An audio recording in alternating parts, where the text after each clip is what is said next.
There are some weeks that we feed crowds of people when it's pizza night. And I'm going to show you exactly how I do it because I mix up my dough way ahead of time. Sometimes on Monday for us to use the pizza dough on Friday, I pull out all of my pizza pans, every shape and size, and I get it all prepped and ready so that when everyone arrives for pizza night, I get to enjoy it too. So I'm going to show you exactly how. Let me give you all of my tips and tricks. Before we get all into the schedule, I just want you to know that down in the description below, just click on down there where it says more, click that because I'm putting this full schedule down there so you can see it. And there's also a link down there to the video that has our pizza dough recipe. And bonus, if you make our everyday dough, which I make big batches of it, it is amazing for pizza when you're making it in your standard oven. If you want to make pizza for a crowd and you're using a pizza oven, there's actually another video I want to direct you to, and all of that is down in the description below. So we're starting with our pizza dough already made. On Monday of this week, I made a huge batch. Go follow that recipe video so you can make yours. So the day of pizza night, today's Friday, I pull out every single pizza pan I have, which you can see I use every single pan available, whether it is a 9x13 metal one, maybe it's some of my round pizza pans, and I even use my shallow Dutch oven pans that I bake my sourdough loaves in. They make amazing fluffy, thick crust pizza. So get all of those pans out that you'll be using. I made a triple batch of my everyday dough recipe, which is enough for 3 rustic loaves of bread. And that amount of dough makes it possible for me to make 5 pizzas. And I would say that they're all about a medium size, but some of them are a little bit thicker crust. At noon on the day of pizza night, I get every single pan out and I slather the bottom of it with butter. Now, I know there's lots of people that have different ideas about what they want to oil their pan with. I'm going to tell you that butter makes it so much easier to pat your pizza dough out. I'll show you later what happens when you use oil, but you're welcome to use whatever oil or whatever you want to spray your pans, but they need to be oiled. Then get that big batch of dough that you made, pop it on the scale. Now this dough has been proofing in the fridge for 4 or 5 days. I put the whole batch of it on the scale, and what I'm doing is I am going to take out 300 to 500 gram chunks. The 300 gram chunks are for my smaller pans. You can pat it out as thin as you want, or you can leave it thicker. 500 grams is what I use for the larger pans, or if I want it to be a really thick, fluffy crust. Now, here's the cool thing about your scale. If you put your bowl on your scale, tear it out so it doesn't read any weight of the bowl or the dough, then whenever you take any of that dough out of the bowl, you're going to see a negative number on your scale, and it's telling you how much you just took out. So it makes it really easy to portion the dough out because I just pull out chunks and I'm not super concerned that it be exactly 300 or exactly 500, but I'm going for those about measurements.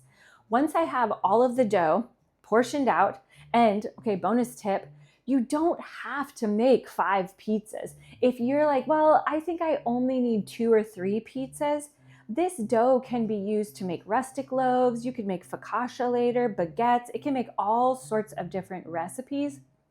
Just know you don't have to use all of it, but this is what I do on nights where I'm feeding like maybe 10 people, some of them high school boys, and we're making lots of pizza. We made all 5 of these pizzas and every ounce of it was gone. I think they would have eaten more, but we had dessert, so they were fine. But one batch of this dough for a triple recipe will make 5 pizzas. Once you have all of your dough portioned out, then you're going to begin patting it out in your pans. And this is where the butter oiling the pan is so much easier because it actually holds the dough in place as you're patting it out. But I always like to do a little bit of just like getting it into the shape I want before I start working with it in the pan. Let gravity do some work for you.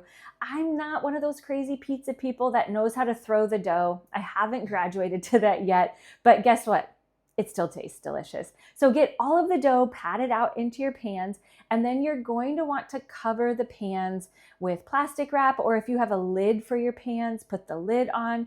You want this dough to sit at room temperature for the next 5 hours, and it's going to slowly warm up to room temperature, and it's going to start to fluff up. Sourdough has a very, very slow rise, and these are going to bake in about 20 to 25 minutes in the oven. So we need them to get real fluffy and get that rise happening before they go into the oven. So this is different than making a loaf of sourdough bread where we want it to get that crazy rise in the oven. Pizza isn't in there long enough for it to do that, and it's going to have all of this goodness added as a topping. So make sure that you pat yours out around lunchtime and let it rest on the counter all afternoon. But here's a little bonus tip for you. If you are running short on time and you're like, oh my goodness, I didn't get it patted out until like 2 or 3 in the afternoon, it's okay. Get all the pizzas patted out and then put them into your oven with a big bowl of water and just turn the light on in your oven. This is going to create this really beautiful, nice proofing space for your pizza dough, and they will rise much faster than if they're just sitting on your counter. I like doing it on the counter because I can stop what I'm doing at lunchtime, get it all patted out, and it makes making the pizzas later so much easier because they're all prepped and ready for you just to add your toppings. So if you're starting at noon, they can sit on your counter all afternoon. If you're starting later, like around 2 or 3, put them into your oven and make sure there's a bowl of water in there. Turn the light on and they will get nice and fluffy in there while they're waiting for you to top them. Then at 5 o'clock, that's when I get into the kitchen, I get all of the toppings out, I prep all of the toppings, and then I start topping all of the pizzas. If we want to have our first pizzas at 6:30, I turn the oven on at 5:30 and I let it get heated up to 425.